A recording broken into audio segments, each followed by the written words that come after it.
Dictation की गति है 60 शब्द प्रति मिनट।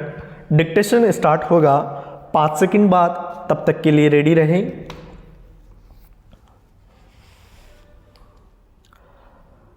स्टार्ट। सभापति महोदय, सरकार ने कई कृषि फार्म खोले हैं।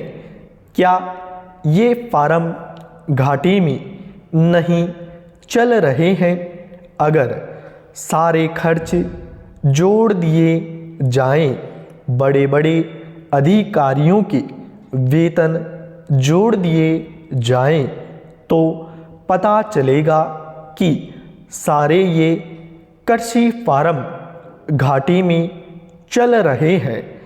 क्या इसी तरह से आप सारे किसानों को घाटी पर खेती करने के लिए मजबूर करेंगे?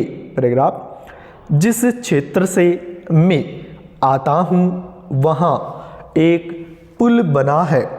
मैंने 10 वर्ष तक अपनी विधानसभा में इस पुल के लिए कोशिश की है।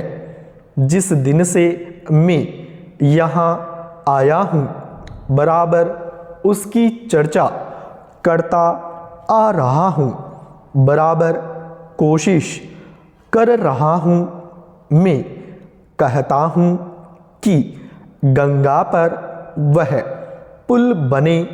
उस पुल को बनाने का आश्वासन भी मिला था। एक प्रश्न के लिखित उत्तर में यह जवाब दिया गया था, यह कहा गया था कि इसको हाथ में लिया जाएगा।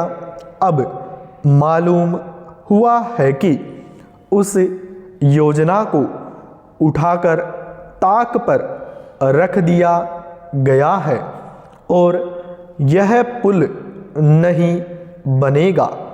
इन लोगों ने क्या कसूर किया है, यह मैं आपसे जानना चाहता हूँ। हमारे क्षेत्र के लोगों ने पाकिस्तान की लड़ाई में सरकार को हर तरह का सहयोग दिया था, हर तरह की सहायता दी थी। हमारे यहाँ के नौजवान भी मोर्चे पर जाकर डटे। जिस समय पाकिस्तान के साथ हमारा युद्ध चल रहा था तो कहीं कोई बात नहीं थी, अन्न की कमी कहीं नहीं थी। अन्न की कमी भी हमारे विरोधी साथी पैदा करते हैं, जो यह चाहते हैं कि सरकार असफल हो जाए। ये लोग जो कहते हैं उसको आप समझे।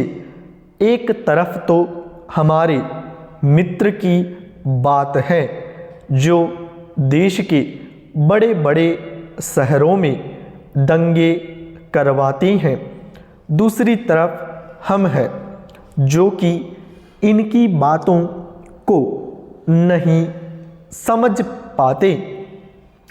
इनको सभी वे लोग मिल जाते हैं जो बेकार होते हैं या जो दंगे करवाने के लिए उत्सुक है।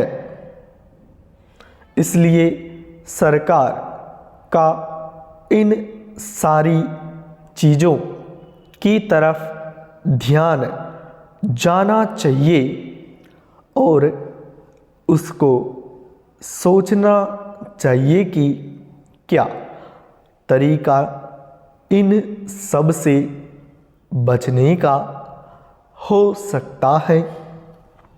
एक ही तरीका हो सकता है कि इस देश में हर आदमी को काम मिले, देहात में लोगों को करने के लिए काम मिले और खादी कमीशन की जो योजना है और जो कि एक अच्छी योजना है वह ठीक तरह से चले, सौभाग्य से मैं आर्य समाज संगठन से संबंध रखता हूँ। स्टॉप, पूर्ण स्टॉप।